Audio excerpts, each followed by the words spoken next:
Mais avec le contexte commercial actuel, Bruxelles veut renforcer la compétitivité à tous les étages. La Commission propose du coup de lever tout un tas d'obstacles pour relancer le marché unique, Margot Faudéré. Oui, d'abord, Bruxelles veut renforcer la libre circulation des biens. Pour cela, elle propose par exemple d'uniformiser l'étiquetage des produits pour éviter qu'à chaque fois les entreprises aient à adapter le packaging en fonction du pays. Elle souhaite aussi créer des standards communs quand il n'en existe pas. Ça pourrait être le cas pour les pompes à chaleur ou pour les batteries par exemple.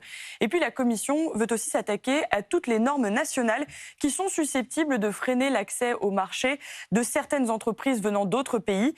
Par exemple, dans le domaine du recyclage, Bruxelles promet de créer un marché unique en harmonisant les règles sur les déchets. Et puis à côté de ces obstacles sur les biens, Bruxelles veut aussi libérer la mobilité des hommes.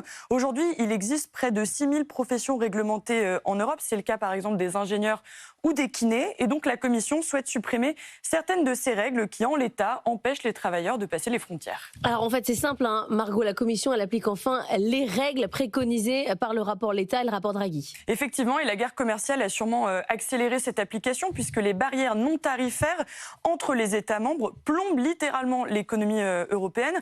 Selon une étude du FMI, elles représentent un surcoût moyen de 50% sur les biens et même de 110% sur les services. Or, vous le savez, depuis février, l'Europe est aussi frappée de plein fouet par des droits de douane américains. Il est donc urgent de lever tous ces obstacles qui limitent la richesse sur le sol européen, surtout qu'en fait, ces simplifications pourraient vraiment aider l'Union dans ce contexte de guerre commerciale. Selon les calculs de la Commission qui sont rapportés par Politico, le coût de droits de douane américains à 20% pourrait être compensé par une hausse de 2,4% du commerce intra-européen.